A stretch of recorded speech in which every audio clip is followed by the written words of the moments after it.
पुण्यातून एक मोठी बातमी आपल्या समोर येते आहे। शहरातील कोंढवा, उंडरी, पिसोली, मोहम्मदवाडी आणि आंडेवाडी रोड परिसरात पाण्याचा तीव्र प्रश्न आता जन आक्रोशात बदलला आहे। ॲडव्होकेट तौसिफ शेख यांनी पुणे महानगरपालिकेचे आयुक्त नवल किशोर यांच्याकडे थेट मागणी केली आहे। जोपर्यंत नागरिकांना त्यांच्या हक्काचं पाणी मिळत नाही तोपर्यंत त्यांच्याकडून प्रॉपर्टी टॅक्स वसूल करू नये। तसेच रहिवासी लाखो रुपयांचे स्टॅम्प ड्युटी भरून घरे खरेदी करतात, दरवर्षी लाखो रुपयांचा प्रॉपर्टी टॅक्सही भरतात, पण बदल्यात मिळतं काय? नळात पाणी नाही आणि रस्त्यावर टँकरची रांग, आणि हेच टँकर आता जीवघेणे ठरत आहेत। अलीकडेच टँकरशी संबंधित अपघातात आरिश शेख यांचा मृत्यू झाला, ज्यामुळे संपूर्ण परिसर हादरलेला आहे आणि या घटनेच्या निषेधार्थ कॅन्डल मार्च काढण्यात आला, ज्यात सामान्य नागरिकांसोबत सत्ताधारी, विरोधक आणि प्रशासनातील लोक सहभागी झाले। पण मोठा प्रश्न तसाच आहे, सगळे रस्त्यावर होते, मग जबाबदारी कोण घेणार? कॅन्डल मार्च नंतर काही दिवस टँकर बंद झाले, आता पुन्हा तेच चित्र,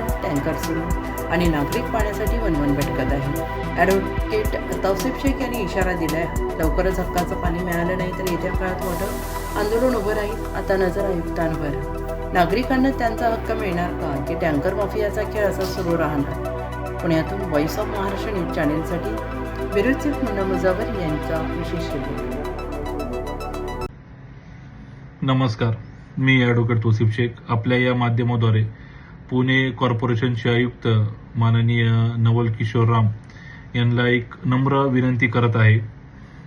पुणेकरांच्या वतीने, विशेषतः आमच्या कोंढवा, उंडरी, पिसोळी, मोहम्मदवाडीच्या रहिवाशांच्या वतीने टँकरची जी समस्या आहे, पाण्याची समस्या, इथं या ठिकाणी जर आपण पाहिलं तर लाखो रुपयाची स्टॅम्प ड्युटी भरून राज्य सरकारला लाखो रुपयाची स्टॅम्प ड्युटी भरून फ्लॅट विक्री एखादा माणूस घेतो। तसेच प्रॉपर्टी टॅक्स हजारो रुपयांचे, लाखो रुपयांचे कॉर्पोरेशनच्या वतीने प्रॉपर्टी टॅक्स घेतले जातात आणि मेंटेनन्स ही त्या सोसायटीला तो माणूस भरत असतो। इथले रहिवासी जे फ्लॅट विकत घेतात, परंतु त्यांना साधा हक्काचं पाणी मिळत नाही।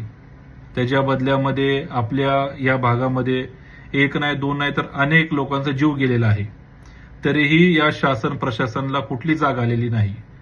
आता नुकताच आपण बघितलं असेल की ह्याच्या विरोधामध्ये, ह्या टँकरच्या विरोधामध्ये आंदोलन देखील झाले।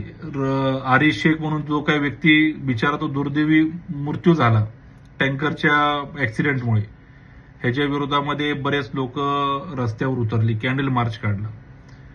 त्यामध्ये एक अजब विषय असा होता की त्यामध्ये आजी माजी सगळेच नगरसेवक त्यामध्ये होते, शासन प्रशासनातील सगळे लोक त्यामध्ये होते। सत्ता कोणाकडे ते लोक